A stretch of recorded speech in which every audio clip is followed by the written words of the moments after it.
कहानी की शुरुआत एक ऐसे जोड़े की है जो आपस में दोनों बहुत प्रेम करते थे। इतना प्रेम था दोनों के बीच की कुछ भी कर सकते, बट अपनी फैमिली के खिलाफ जाकर एक दूसरे से शादी नहीं कर सकते थे और इनकी फैमिली इनके खिलाफ भी थी और दोनों को साथ ही जिने मरने की कस्में निभानी थी। लेकिन अंत में इनकी शादी इनके घर वालों की मर्जी से ही हो जाती है। तो आइए जानते हैं कि क्या है करण और आरूही की कहानी। करण एक स्मार्ट, हैंडसम और इंटेलिजेंट लड़का था।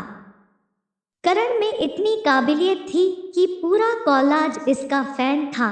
कॉलेज का हर लड़का करण बनना चाहता था और उसकी गर्लफ्रेंड आरूही, जिसे वो बहुत प्यार करता था। करण आरूही से दिलो जान से भी ज्यादा प्यार करता था, लेकिन उसने पहले ही आरूही को बता दिया था कि काश कभी अगर मेरे घरवाले हमारे प्यार को एक्सेप्ट नहीं करेंगे तो सॉरी, करण अपनी फैमिली के खिलाफ कभी नहीं जा सकता।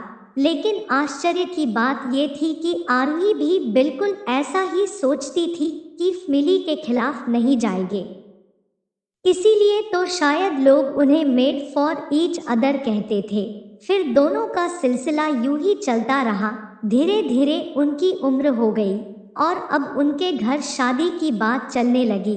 दोनों को समझ नहीं आ रहा था क्या करे और कैसे फैमिली वाले को कैसे बोलूं। फिर दोनों को लगा कि अगर अब उन्होंने अपने घर पर एक दूसरे के बारे में नहीं बताया तो बहुत देर हो जाएगी और सब खत्म हो जाएगा। नहीं, ऐसा नहीं होना चाहिए। दोनों ने फैसला लिया कि अब घर वाले को बताना ही पड़ेगा।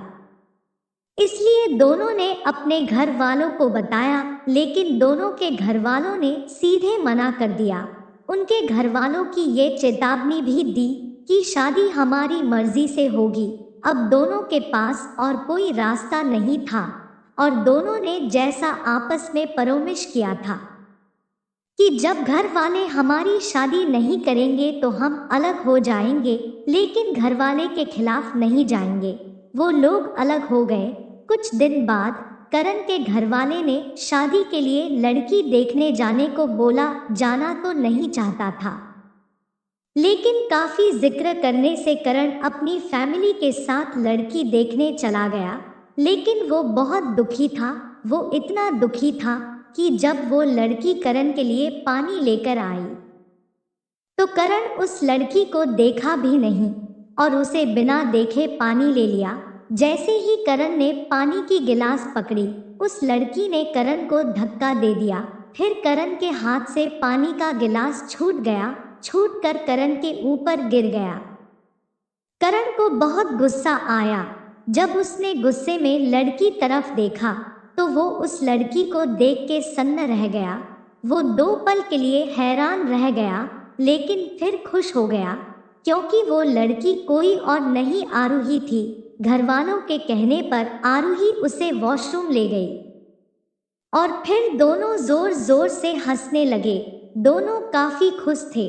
बाद में जब दोनों बाहर आए तो करण के घरवालों ने उससे पूछा कि लड़की कैसी लगी, तो करण ने बिना देर किए झट से हाँ कह दिया, जिससे उसके घरवाले थोड़ी सोच में पड़ गए क्योंकि करण ने कुछ दिन पहले ऐसा कहा था कि वो किसी से प्यार करता है और उसी से शादी करना चाहते हैं, और आज वो इस लड़की से शादी करने के लिए तैयार हो गया।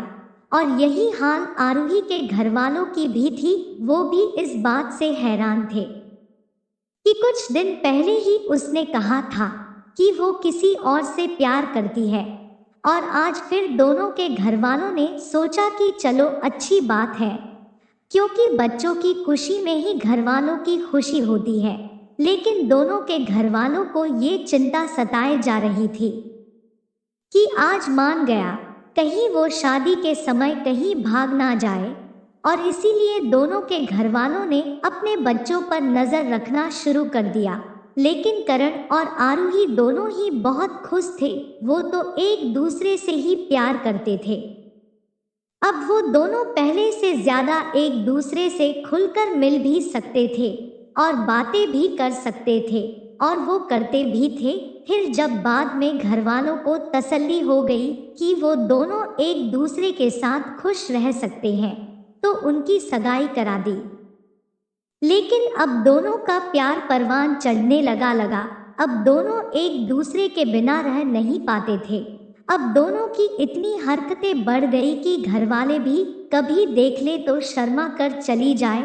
ऐसी हरकतें देखकर उनके घरवालों ने उनकी शादी जल्द से जल्द करने का फैसला किया। दोस्तों, इसलिए कहते हैं, न जिद है न कोई गुरूर है हमें, बस तुम्हें पाने का सुरूर है हमें। इश्क गुनाह है तो गलती की हमने, सजा जो भी हो मंजूर है हमें। दोस्तों, हम लोग को अक्सर ऐसे घटना सुनने को मिल जाता है कि घरवाले ने हमारे प्यार को मंजूर नहीं किया तो घर से भागकर शादी कर लेते हैं, जो कि गलत है। अगर आपका प्यार सच्चा है तो वो ज़रूर मिलेगा। अगर हम किसी को दुख देके अपनी खुशी चाहे तो शायद पल भर खुशी मिल भी जाए। जिस तरह से करण और आरूही दोनों अपने प्यार को अपनी फैमिली के लिए कुर्बान करने को तैयार थे, लेकिन ये कुर्बानी शायद ऊपर वाले को मंजूर नहीं था।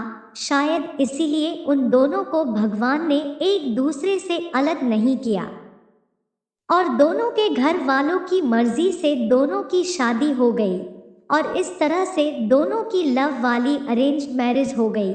दोस्तों, कैसी लगी ये लव स्टोरी कमेंट करके ज़रूर बताएं। अगर आपको ये कहानी ज़रा सी भी पसंद आई हो तो इसे ज़रूर शेयर करें और ऐसी ही वीडियो के लिए चैनल को सब्सक्राइब ज़रूर करें। और आप लोग भी पार्ट टाइम कोई इनकम करना चाहते हैं तो डिस्क्रिप्शन में लिंक है, ज़रूर चेक कीजिएगा। धन्यवाद।